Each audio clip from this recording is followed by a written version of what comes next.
জাহান্নামের আগুন থেকে পরিস্থিতিকে বাঁচার চিন্তা ভাবনা করে, এলাকাবাসীদেরকে জাহান্নামের আগুন থেকে বাঁচার চিন্তা ভাবনা করে। বিভিন্ন আগে আপনাদের সামনে কথা বলতে চাচ্ছিলাম। আজকে এই দিন আর পাওয়া যাবে না। 11 মাস পরে কিন্তু এই দিন আবার এই সাদ আসবে। সেই সাথে হয়তো আমরা বাঁচবো কি বাঁচবো না জানি না। এই 10 মহরম, এই যে দিন আমরা পাবো কি পাবো না জানি না। গত দিনে আমি একটা রোজা রেখেছি। আমার বন্ধুগণ না হয়তো মহব্বতের খাতিরে একটা দুটা রোজা রাখতে হবে তাদের জন্য, কারণ তারা কত পানির জন্য পিপাসায় তারা ভুগেছে। পানি করে জীবন সাধক করে দিয়েছে।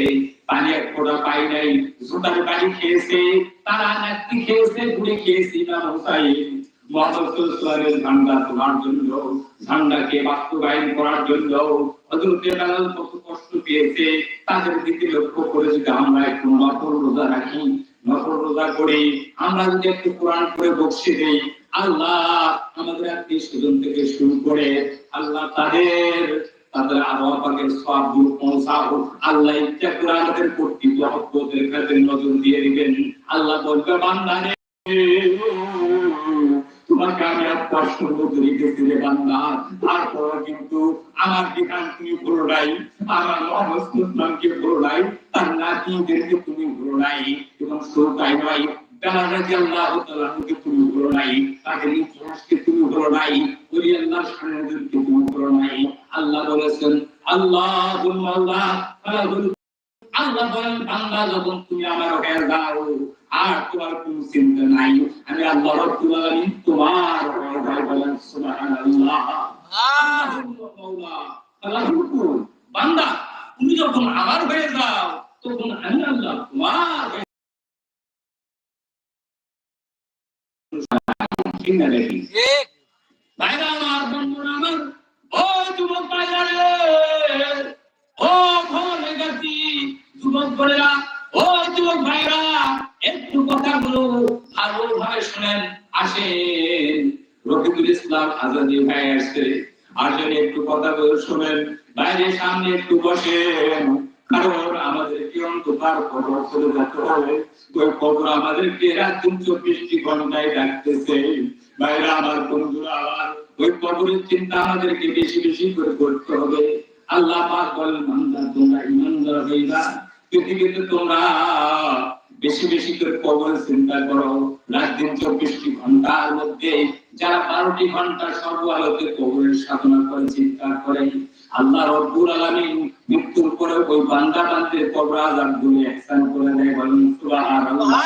মাফ করে দেয়, বলেন সুবহানাল্লাহ। কবর আযাব গুলো মাফ করে দেয় আল্লাহ পাক তাদের দয়ার নজরে তাকিয়ে।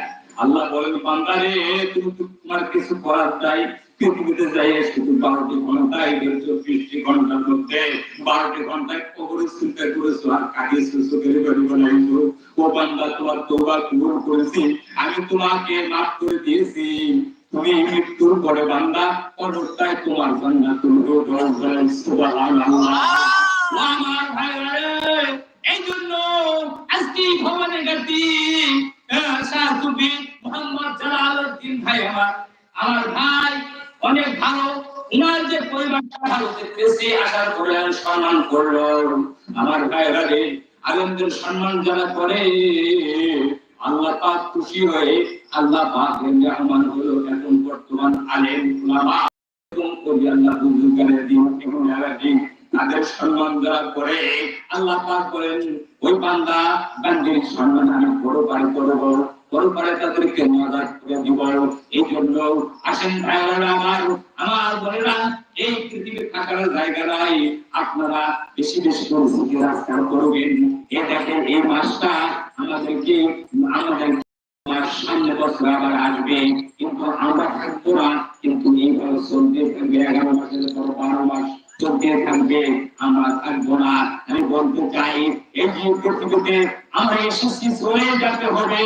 এই জন্য আমি আপনাদের মাঝে আরেকটি হাদিস পড়েছি যে আব্দুল্লাহ ইবনে উমর রাদিয়াল্লাহু তাআলা قال رسول الله صلى الله عليه وسلم بلغوا عني ولا وحدثوا عن بني